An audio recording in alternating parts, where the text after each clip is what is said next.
Hello, everyone. Um, we are the group that is presenting for week 6, and we are going to talk about anti-miscegenation and the Asian American experience. So, first, I wanted to introduce ourselves.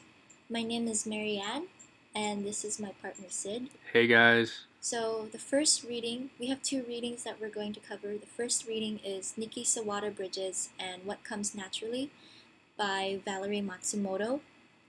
And Sid will be talking about The Overview of War and Its Effects by Dariotis and Yuen Ten. This first reading by Matsumoto recollects the life of Nikki Sawada Bridges Flynn, a spirited civil rights activist and writer, and adds more dimension to the history of Nisei, which is US-born second-gen Japanese Americans.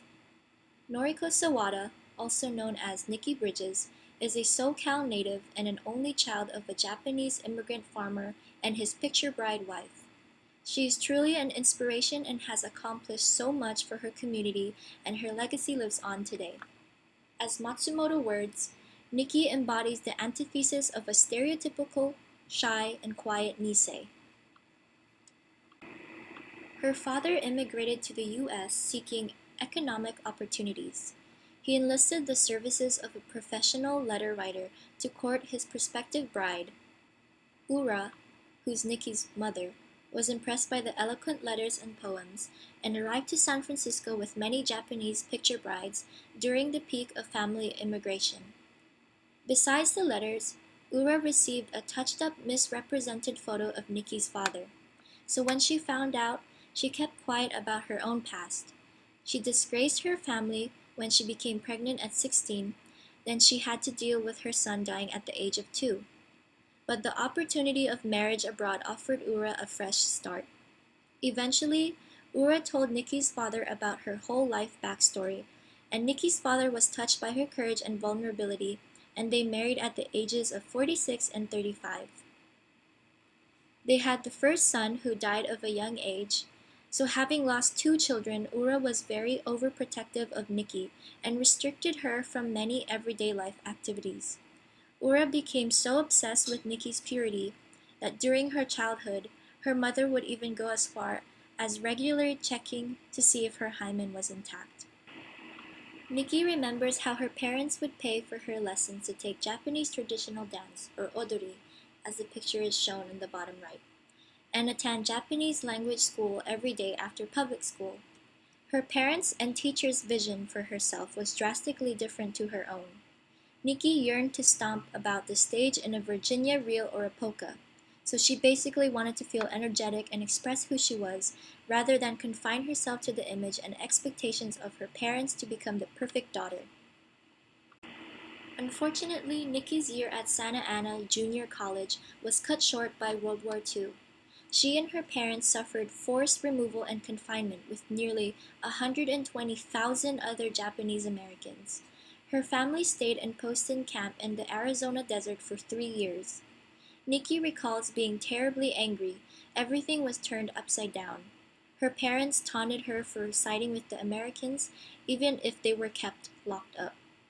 Ura continued to fear for Nikki's purity and grew even more controlling of her daughter every moment.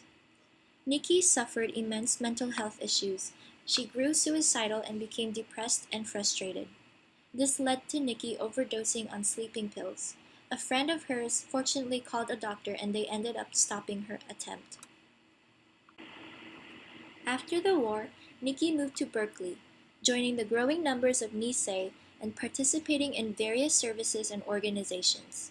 Her jobs reflected her politics and need to support her parents financially. Nikki was introduced to her first husband, Harry Bridges, a notable leader of the ILWU, the International Longshoremen's and Warehousemen's Union. They married in Reno, Nevada in 1958 on Pearl Harbor Day. Instead of a quiet, private wedding, they had no idea of the Nevada miscegenation law and gained much media coverage. They eventually had a daughter, whom they named Catherine Bridges Wiggins. Nikki re-entered college to study creative writing at San Francisco State University. She wrote about her experiences during internment, and then her prize-winning pieces went on to be published by Harper's Magazine and Ms. Magazine. Matsumoto says, through fiction, Nikki gave her parents, especially her mother, the happy ending that had eluded them in real life. Thus, this led to her challenging racial inequality in her later years. She became a regular guest speaker for countless schools and talked about her wartime experience, the impacts of incarcerations, as well as, most importantly, a larger framework of race relations of Japanese Americans. Down below in the green text is an example of one of her poems called To Be or Not to Be, There's No Such Option. Sometimes in my past, I met the stares of the Mojave Indians, on whose barren reservation our concentration camp stood, built by Del Webb, who died a multimillionaire. I stared back and at the miserable shacks my Native American brothers lived in. 3 decades later, they live there still. In this poem, you can see the racial hierarchy. The white man who built a camp to prison Japanese citizens dies wealthy. The Japanese Americans, who have been stripped from their homes and belongings, as well as the Native Americans who have been treated so unfairly ever since the beginning of time. The last line resonates, at least with me, because it conveys how long Native Americans have endured and how much suffering and injustices have been inflicted their way by the people who die a multimillionaire. During the 70s throughout the 80s, the Japanese American movement for redress and reparations peaked, and then in 1988, the Civil Liberties Act mandated reparation checks for $20,000 to each camp survivor. Nikki used her check to hire a white gardener. Besides racial inequality issues, Nikki was also very engaged in women's rights. The Japanese Women's Group and the Pacific Asian American Women Bay Area Coalition honored her the Asian Women Warrior Award in 1988 for her activism and incontestable community service. She helped plan a landmark historical exhibition in 1990 called Strength and Diversity, Japanese American Women, 1885 to 1990, at the Oakland Museum, which recorded the experiences of 4 generations. Nikki continued to achieve many great things in her life and carried on her first husband's legacy. She got involved in many organizations in her community and was just a great woman of the people. She contributed so much to society, but unfortunately passed away in 2003. In one of her reflective poems, Nikki wrote, "Sometimes in my present, I review the richness of my history. I see my life unique. I wear as hard-won medals my social, my ethnic, my woman's consciousness. My parents' hopes for me, that I marry, bear issue, and pay my bills on time, all realized." As for the topic of interracial marriages, anti-miscegenation is, according to the Merriam-Webster Dictionary, opposing or prohibiting a mixture of races, especially marriage and intimate relationships between a white person and a member of another race. Here's a quote by Sue Lehman. In many states, anti-miscegenation laws made it a crime for 2 people of different races to have a relationship or engage in intimate activities. At the time Nikki and Harry married, interracial and interethnic relationships were opposed by the majority. Some were looked down more than others, especially with the colorism in Asian cultures that dark skin is associated with lower class status. Researcher Jin Young Pang interviews someone who said, "My parents don't want me to marry out, but if I do, that person better be white." Pang adds that a white spouse symbolizes American society. Sometimes, histories of international conflict overpower. Due to strict familial rules, tradition, and high expectations, one would avoid meeting up with certain people to escape bringing shame and embarrassment to the families. Linda Forrest, a Chinese American, stated that her parents would rather object to her marrying a Japanese American than an African American. Peggy Pascoe, author of What Comes Naturally, warns that the hierarchy of racial preferences in marriage, persisting even within racial ethnic communities, underscores the power of white supremacy. So after the social movements of the 60s and 70s and changes in miscegenation laws, it raises the question of what does it mean to be Japanese American? Who can represent the community?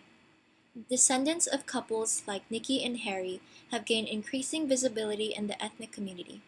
In her study of race in Japanese American beauty pageants, Rebecca King Orion asserts that the increasing number of mixed heritage people altered the dynamics of community membership and understandings of race and ethnicity. I truly think that learning about your past and your culture's history helps you gain a better understanding of race and ethnicity, and therefore you're able to form a better social identity of yourself. So that's the summarization of Matsumoto's reading and concepts and themes within the reading. Next, we have Sid talking about the overview of war and its effects. Overview of war and its effects. Forgotten wars, forgetting wars. The U.S. would only remember wars that were fought on U.S. soil or that was significant for the U.S. For example, the Alamo, because it was a battle that showed importance in U.S. history. But in some cases, like the 1899 Philippine-American War, it will be forgotten in time because it has no importance in U.S. history.